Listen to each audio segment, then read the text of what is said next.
All right. Hello, everybody, and welcome back to Next Generation Sports. We are honored here to have the one, the only Steve Wyche here. And tell me, Steve, how you doing today? I'm doing great, Roman. I'm doing fantastic. I'm so excited to be here with you. And you're dressed a lot better than I am, too. I couldn't sleep last night. All right, so I'm going to jump right in here with the questions. So let's talk about the XFL for a minute. So do you think the NFL is going to borrow any of those rules that we saw from the XFL, like the kickoffs or the sideline reporters? Do you think those rules could be adopted? And if so, which rules? Maybe. And I think the one that was implemented that could possibly, I know there's been some discussion about it, was I believe instead of an onside kick, I forget, it was a kicking Oh, I heard rule. about that one. Instead of an onside kick, it's just like sudden death, or you try to attempt it from the fourth down. Right. It's like from the 30, you could have like, hey, you have a chance, it's like a first down, or it's like a 4th and 15. And if you convert it, you get the ball again. Sorry about that. So it's something like that. And maybe the sideline reporters, I don't think teams would be that comfortable with having reporters that close to the action in terms of getting the calls and things like that. But you never really know because, with all the TVs looking so great in the interaction and people want to be as close as possible, maybe one day, but I don't think anytime in the next 10 years. Hey, maybe. All right. So on the topic of sideline reporters, what's your game day routine before a big game? That's great. So first off, I'll spend the whole, like I'll gather notes, right? So let's say I'm covering a Rams Raiders game, right? So I'll gather notes from both teams, both coaches through the week. And then I will streamline the important notes down to, let's say I've got 5 pregame hits, right, throughout a 4-hour pregame show as to what's the most relevant, right? And what's, where's some windows, or maybe I can get some on-site stuff once I get there beforehand to change things. So I'll prepare for that. I'm always incredibly prepared, right? And then, so then usually, like this year was different with COVID, but typically I am on the field up until kickoff.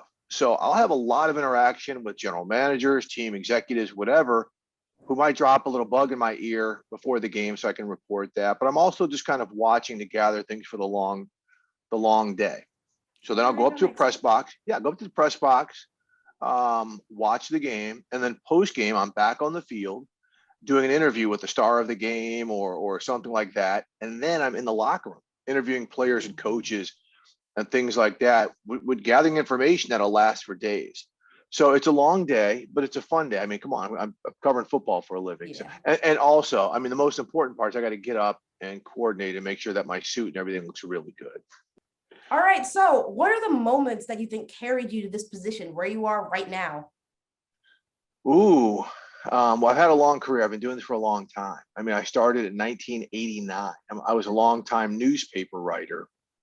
So a lot of it, were moments of, I started out covering high school sports, and then I covered college sports.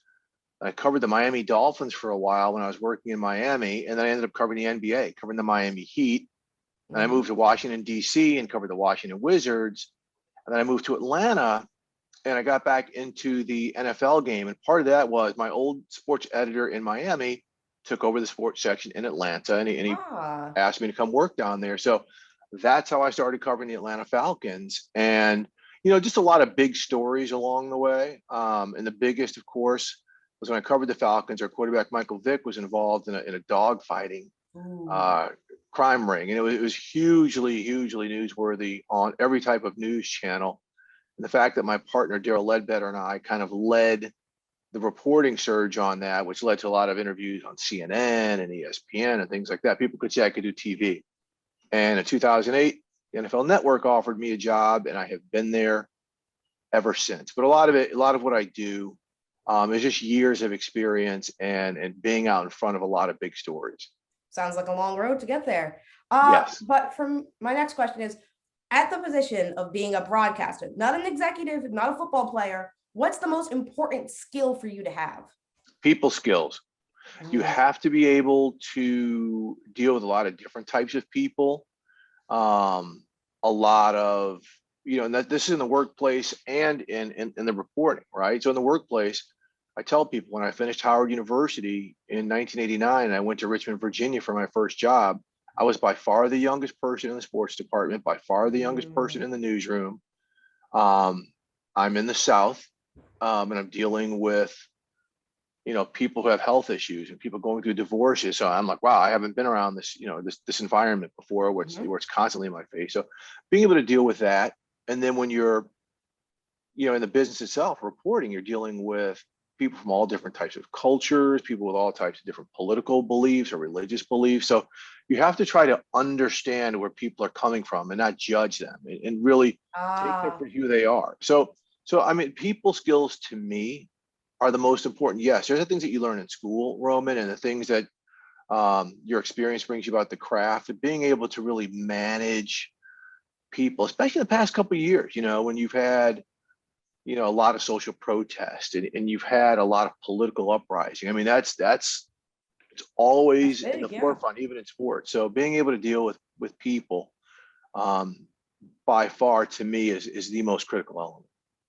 All right, that makes sense. What do you think are the three most important skills? I know you're talking about people skills already, Hmm. but what are the three most important skills to have at your field? Knowing how to write.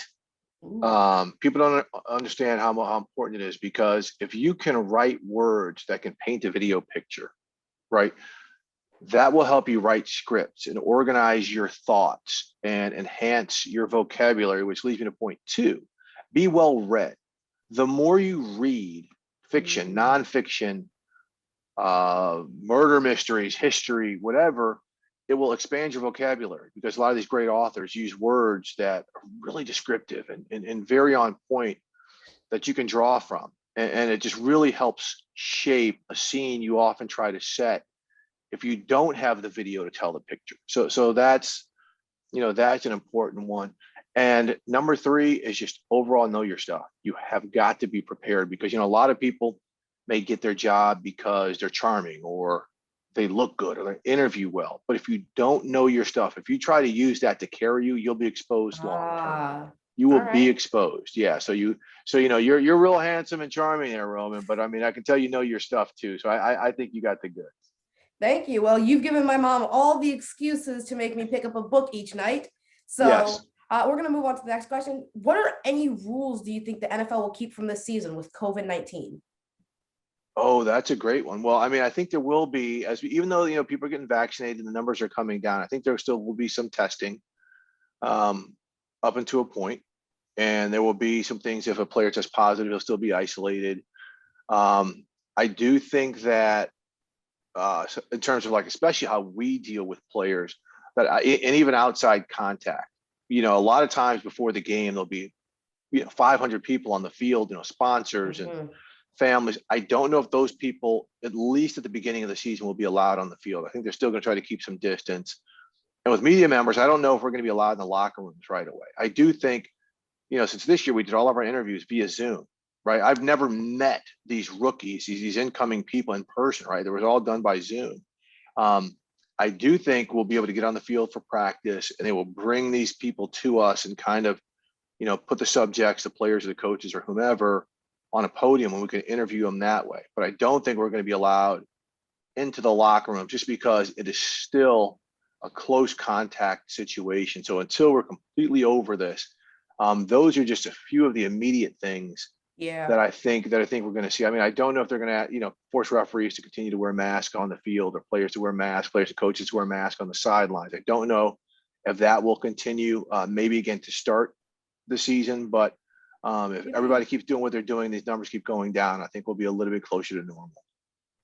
All right. What's the biggest myth that you can think of about broadcasting? That's a glamorous job. A lot of people are like, oh, you get to hang out with these athletes, or you get to hang out with these entertainers, or do whatever. But you've got to put in, first off, 80% of our job is waiting, right? We're, Mm. we're we're waiting for the subject to come to us. We're waiting for, um, a certain rule to be changed, or we're waiting for the result of a game, right? Is waiting. So, um, you've really got to just that part. But then you're standing on the rain, you're standing out in the snow, you're dealing with the mud. There's just all kinds of things that may seem like, wow, even though you're on TV and people recognize you and this and that, that it's glitz and glamour. But there's a lot of grind that goes into it. Like I said, if you want to be good, if you want to be scratch and sniff and be in this business for 3 years, then then it might be a glamorous job, but then you don't have stability and longevity. So you got to work for everything you get.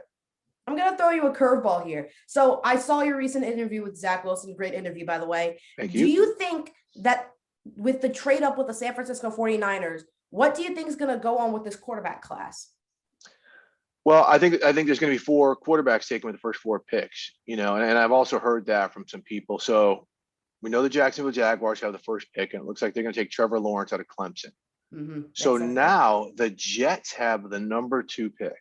The number 2 pick is going to be Zach Wilson out of Brigham Young, but will it be the Jets taking them? Or will the Jets say we like Sam Darnold, and could a team like Carolina, who's at number 8, trade up to number 2 to take him? So I think it's going to be Trevor Lawrence going to the Jags, Zach Wilson going 2 to whomever, and I do think it's going to be the Jets. I think they're going to end up trading Sam Darnold, but I'm not sure. At number 3 with the Niners, all indications are that it's going to be Trey Lance, the quarterback out of North Dakota State, who really doesn't have a ton of experience, but he's got enough. A very talented player. And the Niners say they're going to keep Jimmy Garoppolo around to maybe groom a young quarterback. I think Jimmy's going to get traded before the draft. I think someone's going to come and get him. And then number 4 is interesting because the Falcons hold the number 4 pick. And, do they want to draft Justin Fields, Matt Ryan's eventual replacement? Possibly. But I do think so. I think there's a big for sale sign by Atlanta over that number 4 pick in case somebody wants to come up and take Justin Fields, because I think they've got a lot of other positions they'd like to address, and they feel that Matt Ryan's going to be good for 2 or 3 more years. So I wouldn't be surprised if Atlanta tries to move out and some team like the Patriots or the Panthers come up to number 4 to get their quarterback. Yeah, I've seen emails talking about how the Jet scouts claim that they are taking Zach Wilson at 2. The Trey Lance thing, in my argument here, I feel like Fields is the better quarterback, but I can see the Lance argument as he's a better system fit. At 4, Fields makes sense. On the other hand, your biggest weakness has been your defense. Your defense for the Falcons was terrible. Your offense is fine. There's no reason to try to fix that. All right. So here comes the final question out of our 10. What piece of advice would you give to kids like me to become more like you? Read, learn to be a great writer, and watch. And when I say watch, don't just watch sports. Don't just watch like what I do, or Ian Rappaport, or Adam Schefter, or Stephen A. Smith does. Watch regular news, right? Because they're the people who have to deal with breaking news all the time and big issues. And don't necessarily pay attention to what they're saying, but pay attention to how they're delivering it, right? I tell everyone, and people have heard this for years, my favorite journalist is Anderson Cooper, who works for CNN and 60 Minutes and things like this, because he can host a show, and then 2 nights later, he can be moderating a political panel. 2 days later, he could be at the Republican National Convention or the Democratic National Convention, all over the place, discussing the same news. And then 2 days later, he could be down in Haiti after an earthquake, a natural disaster, reporting from there. And so I watch his versatility. Like, I consider my strength to be my versatility. I can host, I can be an analyst, I can be a moderator, I can do a lot of different things, and that's what's kept me in the game for a long time. And so those are important things, but I cannot stress to you, learn how to write, pay attention in your English and language arts classes, how to structure a sentence, how to structure an essay, because that will help you gather your thoughts, right? Because you may only have 30 seconds to deliver a package of news. So you have to figure out, what am I going to say? What am I not going to say? How am I going to get into it? How am I going to get out of it? all right. And that's real important stuff. But Roman, you don't have a long way to go, my man. You are on it. Thank I'm you. so impressed. All right, I'm going to hit you with a quick lightning round. I'm going to give you a question. First thing that comes to mind, list it out. Let's hear it. Worst team logo, go. Worst team logo, Tampa Bay Lightning, since you're talking about lightning round. Ooh, all right. Best stadium. Best stadium, Lambeau Field in Green Bay. Ooh, all right, all right. Who's the best quarterback currently in the league? Patrick Mahomes. All right. Most overrated team in the league? Most overrated team in the NFL? Mm-hmm. I don't know how to answer that because your record kind of tells you what you are. Gosh, most overrated? Or a I don't know how team to that answer. people think is going to do good, but never actually does good. Oh, every year when it comes to that team, that's the Chargers. They always have all of this talent and they don't they don't make the They go playoffs. like That's 4-12 and they go nowhere. and every year you're like, oh man, what a great move. They have all this talent and then they don't make the playoffs. So no, Chargers routinely are the kings for that title. Thank you for that one, AFC West gang. And what is your favorite fan chant? Favorite fan chant. Wow. Okay, you really got me on that one. Because I'm trying to think of all the really good ones, and I'm sorry it's taking this long. But my favorite fan chant. You got the Jets. There's the Raiders. So you want to say The Raiders Eagles because have I the know your fly family. one. I know your dad's a big Raiders fan, but I don't know if I can go. The best fans are the Seattle Seahawks. I can agree with you on that one. Yeah, but I mean the chant. Mm-hmm. Most of the chants are pretty horrible. Well, you know what? Go Pack Go. The Green Bay Packers. Go Pack Go. Seem like a Packers fan here. I am not. I actually grew up in Minneapolis, Minnesota, and I grew up a Vikings fan, and the Packers were our rivals. So that is a no. Ooh. All right. And what is your favorite draft of all time? The favorite class or the favorite one that you watched? The most memorable one to you? Okay, my favorite draft. Gosh, I can't remember the year, but I remember Danny Shelton came out. I think he was drafted by the Patriots. He wasn't drafted by the Patriots. He was drafted by the Browns. Came out in the lava because he has a Polynesian ancestry. He came up and he hugged Roger Goodell, and that started a trend of everybody coming up and bear hugging Roger Goodell. I think that was from 5 or 6 years ago. So I love that draft more for the theatrics than the actual members of the class. All right. Well, thank you. That has been Mr. Steve here, Steve Wyche over on NFL Network. I'm your host, Roman Bostic, here at Next Generation Sports Talk, and we will see you next time. Until then, peace out.